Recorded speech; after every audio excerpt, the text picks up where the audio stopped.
السلام علیکم ورحمۃ اللہ وبرکاتہ۔ آج کی یہ جو ویڈیو ہے یہ صرف اور صرف ان لوگوں کے لیے ہے جو بیمار ہیں، کسی نہ کسی بیماری میں، کسی نہ کسی تکلیف میں مبتلا ہیں۔ آج جو بتانے جا رہا ہوں آپ اس کو کر کے دیکھیے، انشاءاللہ باذن اللہ میرے رب کا کرم ہوا تو آپ کو مکمل طور پہ شفا ملے گا۔ کیا پڑھنا کیا ہے آپ اس کو سماعت کیجئے اور پھر اس کا طریقہ سماعت کیجئے۔ آپ کو سورہ فاتحہ پڑھنا ہے 11 مرتبہ۔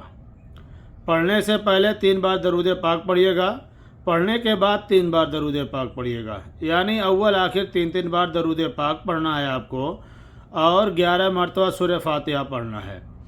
سورہ فاتحہ پڑھنے کا طریقہ یہ ہے کہ جب آپ اس کو شروع کریں گے تو بسم اللہ کا جو میم ہے اس کو سورہ فاتحہ کے لام میں ملا کے پڑھنا ہے، جیسے بسم اللہ الرحمن الرحیم الحمدللہ رب العالمین۔ آپ اس طرح سے پڑھیے، پڑھ کے پانی پر دم کر کے مریض کو پلا دیجئے، یا اگر آپ خود مریض ہیں تو آپ خود بھی پی سکتے ہیں۔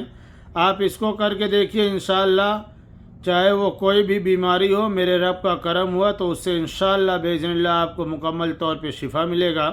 اور آپ لوگوں سے گزارش یہ ہے کہ آپ لوگ اس ویڈیو کو زیادہ سے زیادہ شیئر کریں تاکہ اور لوگ بھی فائدہ حاصل کر سکیں، اور اگر آپ نئے ہیں تو ہمارے اس یوٹیوب چینل کو سبسکرائب کریں۔ السلام علیکم، اللہ حافظ۔